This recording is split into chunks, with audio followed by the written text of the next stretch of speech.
সবাইকে জয় যিশু। ঈশ্বরকে ধন্যবাদ দেই আজকের আরেকটি সুন্দর সুযোগ পাওয়ার জন্য।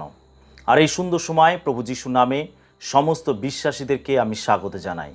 প্রভুর আশীর্বাদ অনুগ্রহ আপনার জীবনকে পরিপূর্ণ করুক। হালেলুয়া। আজকের আমি ঈশ্বরের বাক্য থেকে একটা সুন্দর বিষয় নিয়ে আলোচনা করব। আর সেই বিষয়টি হলো সুসমাচার। সুসমাচার কি? সুসমাচার কাকে বলে? সুসমাচার বলতে বোঝায় আনন্দের সংবাদ, এমন সংবাদ যেটা শুনলে আপনার হৃদয় আনন্দে পরিপূর্ণ হবে। তো আজকের আমরা সুসমাচার সম্বন্ধে শুনব। আমি আপনাদেরকে এক আনন্দের সংবাদ শোনাতে চাই, যে সংবাদ শুনলে আপনার হৃদয় আনন্দে ভরে যাবে।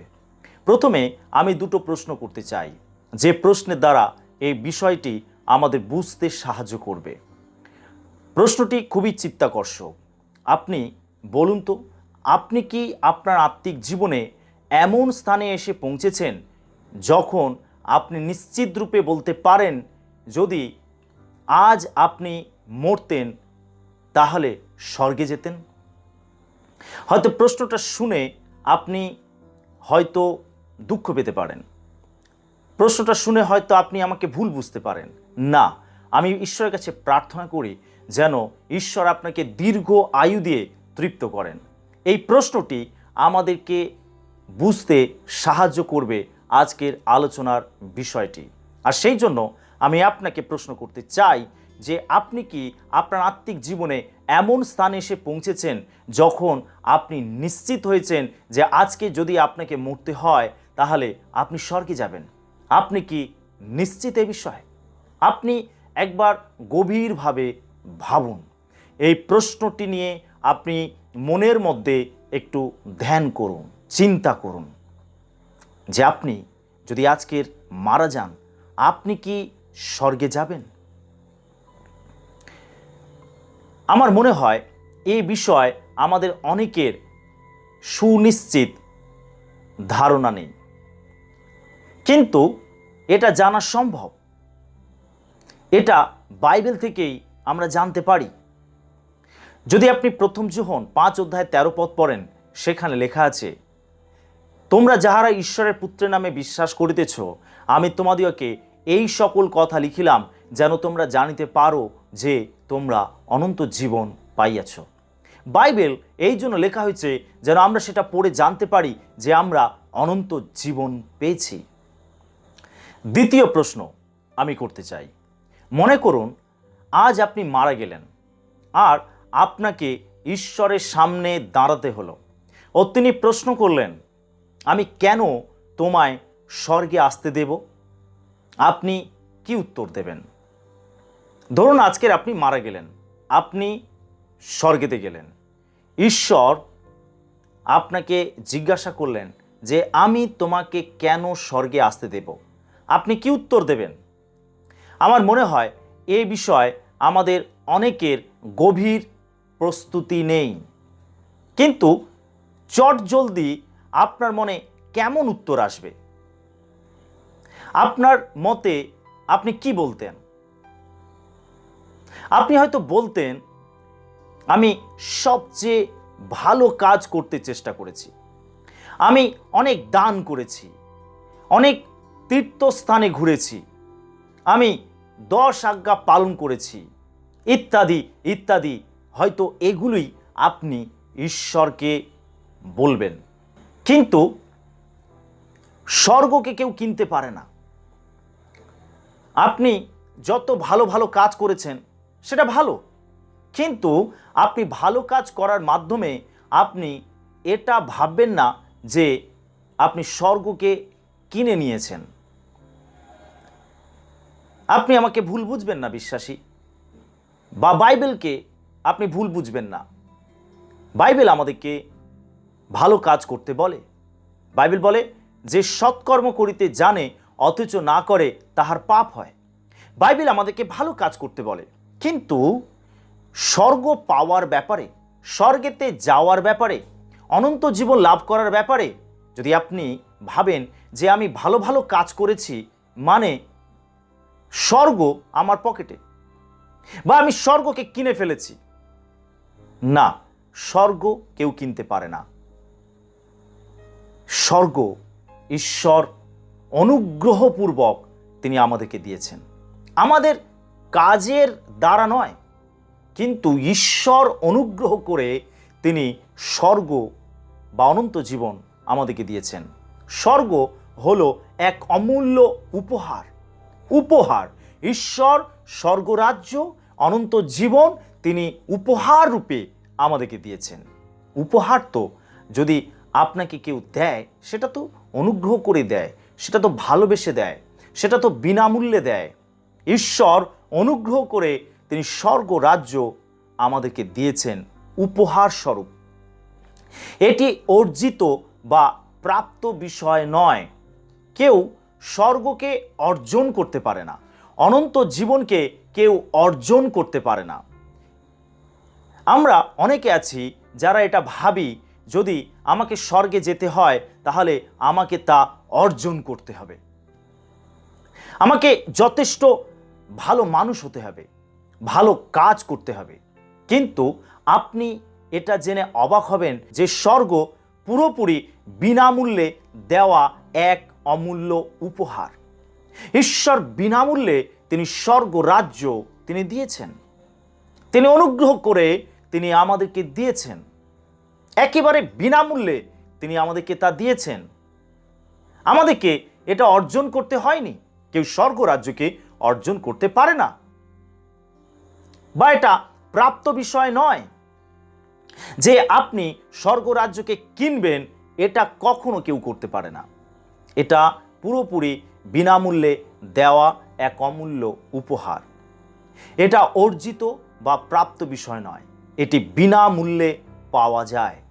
যদি আপনি রোমিও তার 6:23 পদ পড়েন, সেখানে লেখা আছে, কেননা পাপের বেতন মৃত্যু, কিন্তু ঈশ্বরের অনুগ্রহ দান আমাদের প্রভু যীশু খ্রিস্টেতে অনন্ত জীবন। দেখুন এখানে লেখা রয়েছে, কিন্তু ঈশ্বরের অনুগ্রহ দান আমাদের প্রভু যীশু খ্রিস্টেতে অনন্ত জীবন।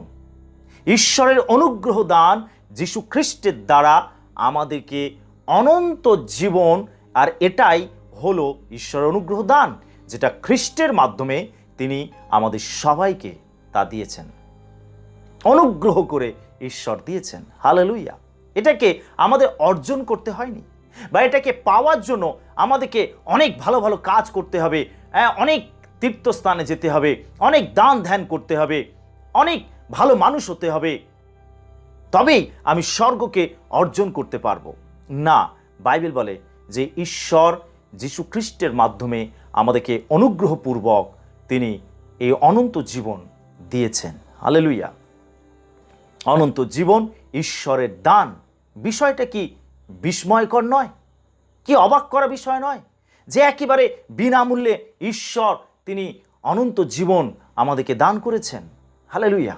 এটা আমাদেরকে অর্জন করতে লাগেনি, এটা আমাদেরকে কিনতে লাগেনি, কিন্তু ঈশ্বর তার পুত্র প্রভু যীশু খ্রিস্টের মাধ্যমে বিনামূল্যে তিনি অনুগ্রহপূর্বক এই অনন্ত জীবন আমাদেরকে দান করেছেন। হয়তো আপনি ভাবছেন, তা কি করে সম্ভব? আমরা কেমন করে জানতে পারি যে আমরা তা পেয়েছি? আমি আপনাকে বলতে পারি, শুধু একটাই পথ নয়, কিন্তু এটাই একমাত্র পথ। হালেলুয়া। মানুষ হলো একজন পাপী, মানুষ হলো এক পাপী। বাইবেল আমাদের শিক্ষা দেয় যে আমরা সবাই পাপ করেছি। রোমিও তার 3:23 পদে লেখা রয়েছে, কেননা সকলেই পাপ করিয়াছে এবং ঈশ্বরের গৌরববিহীন হইয়াছে। যেহেতু আমরা সবাই পাপী, তাই আমরা স্বর্গে যেতে পারি না, কারণ ঈশ্বরের মানদণ্ড হলো পবিত্র। স্বর্গেতে কোনো পাপী প্রবেশ করতে পারে না, স্বর্গে কোনো পাপ নেই, ঈশ্বর হলেন পবিত্র। কিন্তু আমরা সকলেই পাপী, তাই আমরা কি করে স্বর্গেতে যেতে পারি? পাপী তো কখনো স্বর্গেতে প্রবেশ করতে পারে না। আর স্বর্গে যা আছে সেটা হচ্ছে পবিত্র, ঈশ্বর হলেন পবিত্র, সেইখানে কোনো পাপী মানুষ প্রবেশ করতে পারে না। পাপ নিয়ে কেউ সেখানে যেতে পারে না। যেহেতু আমরা সবাই পাপী, তাই আমরা স্বর্গে যেতে পারি না, কারণ ঈশ্বরের মানদণ্ড হলো পবিত্র। মতি 5:48 লেখা আছে, অতএব তোমাদের স্বর্গীয় পিতা যেমন সিদ্ধ, তোমরাও তেমনি সিদ্ধ হও। ঈশ্বর হলেন পবিত্র, আর তাই বাইবেল আমাদেরকে শিক্ষা দেয় যেন আমরা সিদ্ধ হই, আমরা পবিত্র হই। 1 পিতর 1:16 লেখা রয়েছে, তোমরা পবিত্র হইবে কারণ আমি পবিত্র। ঈশ্বর হলেন পবিত্র। স্বর্গেতে কোনো অপবিত্র, কোনো পাপী বা কোনো পাপ প্রবেশ করতে পারে না, কারণ ঈশ্বরের মানদণ্ড হলো পবিত্র। তাই তিনি বলেন, আমি পবিত্র, তোমরাও পবিত্র হইবে। আমরা চিন্তায়, কথায়, কাজের দ্বারা পাপ করেছি, আমরা তার আদেশ মানতে ব্যর্থ হয়েছি। মানুষ নিজেকে বাঁচাতে পারে না, এই কারণে আমাদের মধ্যে কেউ স্বর্গে যাওয়ার পথ অর্জন করতে পারে না। আমরা নিজেরা বাঁচাতে পারি না, যেহেতু আমরা পাপী আর ঈশ্বর হলেন পবিত্র। তাই আমরা নিজেদেরকে বাঁচাতে পারি না। এফেসীয় তার 2:8 এবং 9 লেখা রয়েছে, কেননা অনুগ্রহী বিশ্বাস দ্বারা তোমরা পরিত্রাণ পাইয়াছ, এবং ইহা তোমাদের হইতে হয় নাই, ঈশ্বরেরই দান, তাহা কর্মের ফল নয়, যেন কেহ শ্লাঘা না করে। ঈশ্বর তিনি বিনামূল্যে অনুগ্রহপূর্বক তিনি অনন্ত জীবন দান করেছেন। আমাদের কর্মের ফল নয় যে আমরা শ্লাঘা করব, আমি ভালো ভালো কাজ করে তবেই স্বর্গরাজ্যকে অর্জন করেছি, আমি দান ধ্যান করে তবেই আমি অনন্ত জীবনকে লাভ করেছি, আমি অনেক তীর্থস্থানে ঘুরে তবেই আমি অনন্ত জীবন পেয়েছি, আমি একজন ভালো মানুষ হওয়ার চেষ্টা করে তবেই আমি স্বর্গকে লাভ করেছি। আমরা কেউ গর্ব করে বলতে পারি না, কারণ অনন্ত জীবন আমাদের কর্মের ফল নয়। আমরা বিশ্বাসের মাধ্যমে ঈশ্বরের কাছ থেকে বিনামূল্যে দেওয়া এই দানকে আমরা গ্রহণ করতে পারি। আমরা দেখি ঈশ্বর মানুষ, সে পাপী, সে নিজেকে বাঁচাতে পারে না। ঈশ্বরকে আমরা দেখি, ঈশ্বর তিনি দয়াতে পূর্ণ, অতএব আমাদের শাস্তি দিতে চান না। তিনি দয়াতে পূর্ণ, তাই তিনি আমাদেরকে শাস্তি দিতে চান না। আবার ঈশ্বর হলেন ন্যায়বান, অতএব অবশ্যই তিনি পাপের শাস্তি দেন। বিষয়টা কি আমরা বুঝতে পারছি? ঈশ্বর হলেন দয়াতে পূর্ণ, তাই তিনি আমাদেরকে শাস্তি দিতে চান না, যেহেতু তিনি দয়ালু। আবার তিনি ন্যায়পরায়ণ, তাই তিনি পাপের শাস্তি দেন। আমাদেরকে শাস্তি দিতে চান না, কিন্তু তিনি ন্যায়পরায়ণ, তাই তিনি পাপের শাস্তি দেন। আমরা জানি ঈশ্বর দয়াতে পূর্ণ, প্রেমময়, কৃপাশীল ও দয়ালু, কিন্তু একই বাইবেল আমাদের শিক্ষা দেয় যে ঈশ্বর ন্যায়বান, পবিত্র ও ধর্মময়, তাই তিনি পাপকে সহ্য করতে পারেন না। পাপ হলো ঈশ্বরের চিরশত্রু। বাইবেল শিক্ষা দেয় যে ঈশ্বর দুষ্কর্মকারীদের প্রতি প্রতিদিন ক্রুদ্ধ হন। তিনি সর্বস্থানে মানুষের প্রতি আদেশ দিয়েছেন যেন তারা অনুতাপ করে। ঈশ্বর আমাদের শাস্তি দিতে চান না, কারণ তিনি আমাদের ভালোবাসেন, কিন্তু তিনি পাপের উপর হস্তক্ষেপ করেন।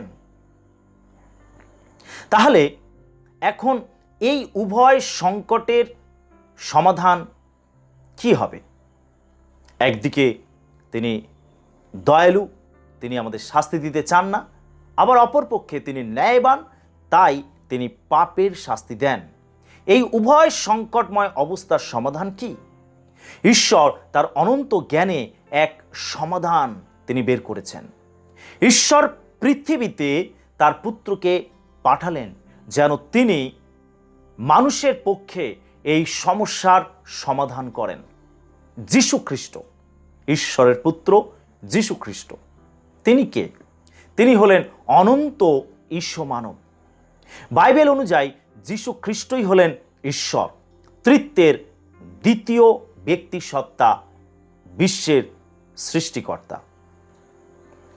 যোহন লিখিত সুসমাচার 1 অধ্যায় 1 পদ এবং 14 পদে লেখা রয়েছে, আদিতে বাক্য ছিলেন এবং বাক্য ঈশ্বরের কাছে ছিলেন এবং বাক্য ঈশ্বর ছিলেন।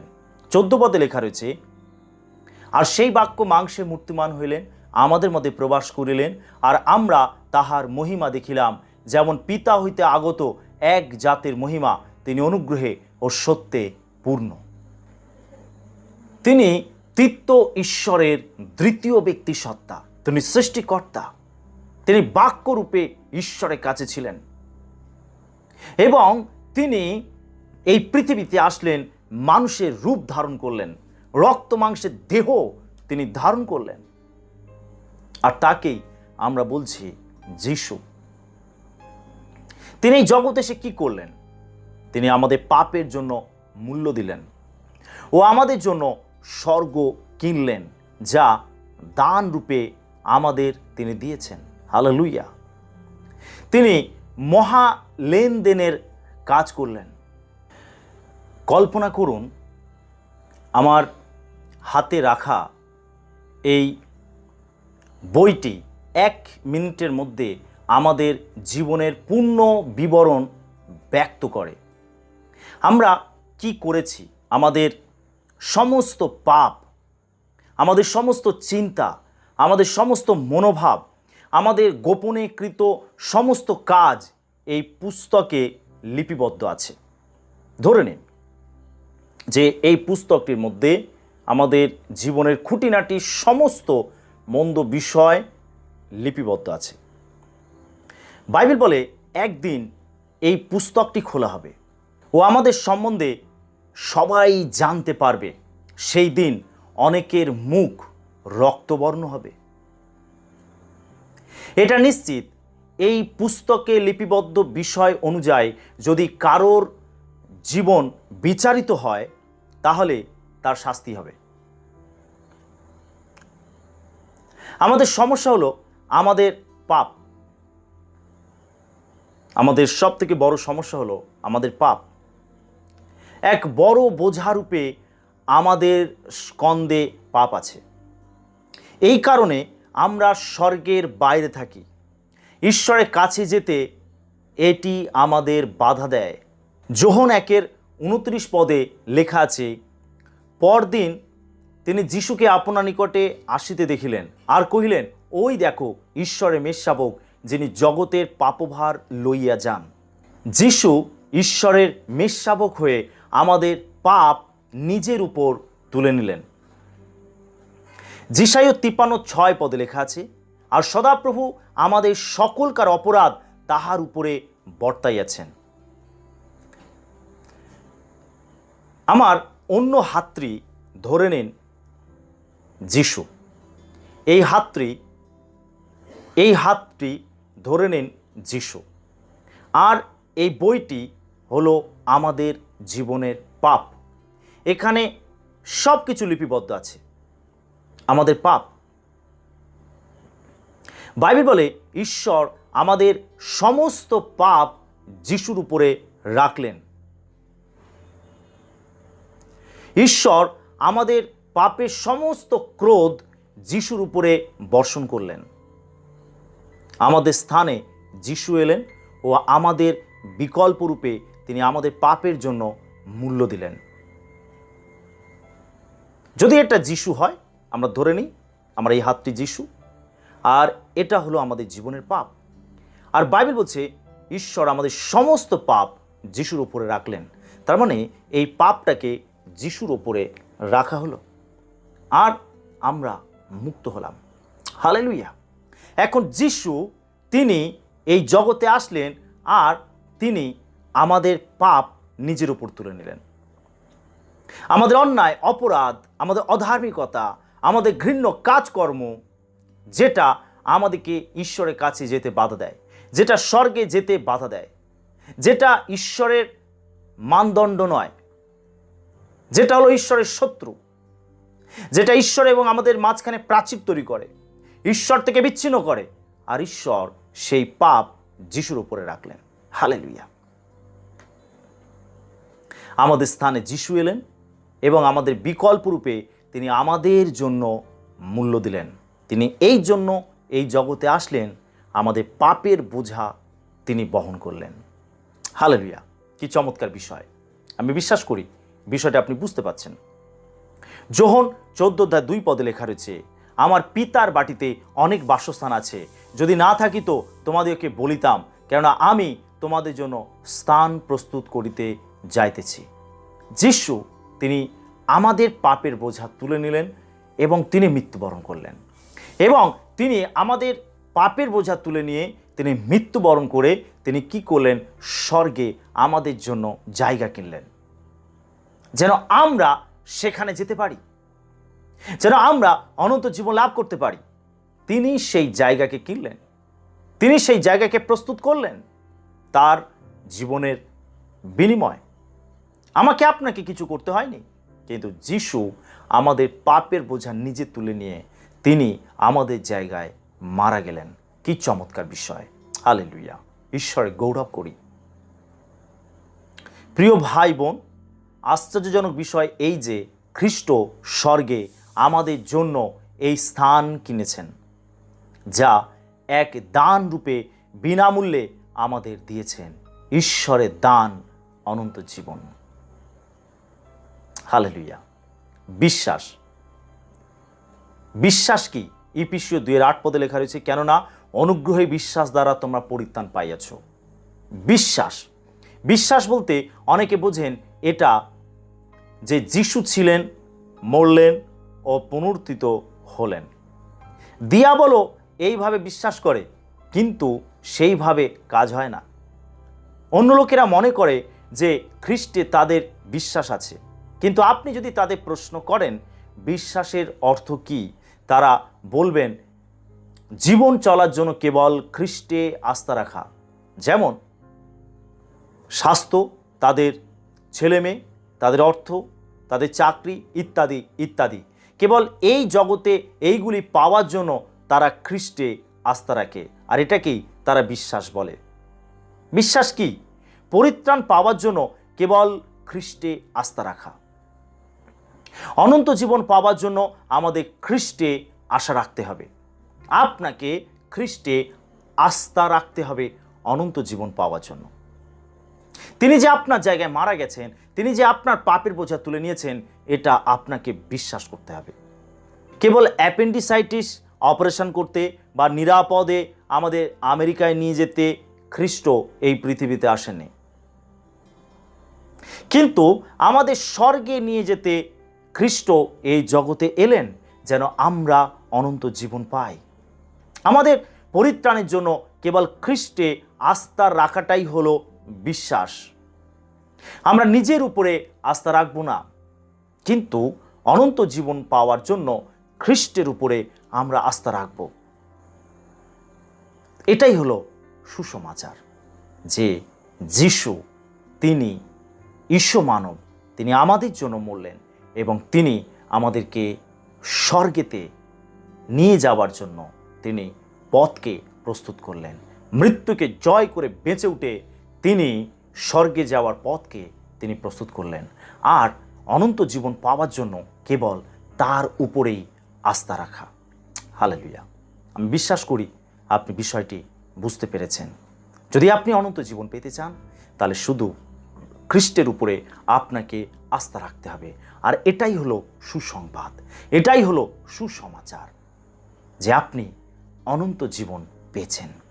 যিশুকে বিশ্বাস করার মাধ্যমে আপনি অনন্ত জীবন পেয়েছেন। আপনি স্বর্গেতে যাবেন, অনন্তকাল ধরে ঈশ্বরের সঙ্গে থাকবেন। এটা হলো সুসমাচার, আনন্দের সংবাদ। হালেলুয়া! যদি আপনি চান স্বর্গে যেতে, তাহলে আপনাকে খ্রিস্টের ওপরে আস্থা রাখতে হবে। কি আপনি আস্থা রাখতে প্রস্তুত আছেন? আপনি কি খ্রিস্টকে বিশ্বাস করতে প্রস্তুত আছেন? যদি থাকেন, যদি তাকে গ্রহণ করেন, তাহলে আপনি স্বর্গেতে যাবেন। আপনার কাজের দ্বারা নয়, আপনার কর্মের দ্বারা নয়, আপনার বিভিন্ন সৎকার্যের দ্বারা নয়, আপনার ধর্মকর্মের দ্বারা নয়, কিন্তু কেবল খ্রিস্টের উপরে আস্থা রাখার মাধ্যমে, তাকে বিশ্বাস করার মাধ্যমেই আমরা এই অনন্ত জীবন লাভ করেছি। আর এটাই হলো সুসংবাদ। আর এই সুসংবাদ আপনি বিশ্বাস করুন, আপনার জীবনে প্রকৃত আনন্দ ফিরে আসবে। সবাইকে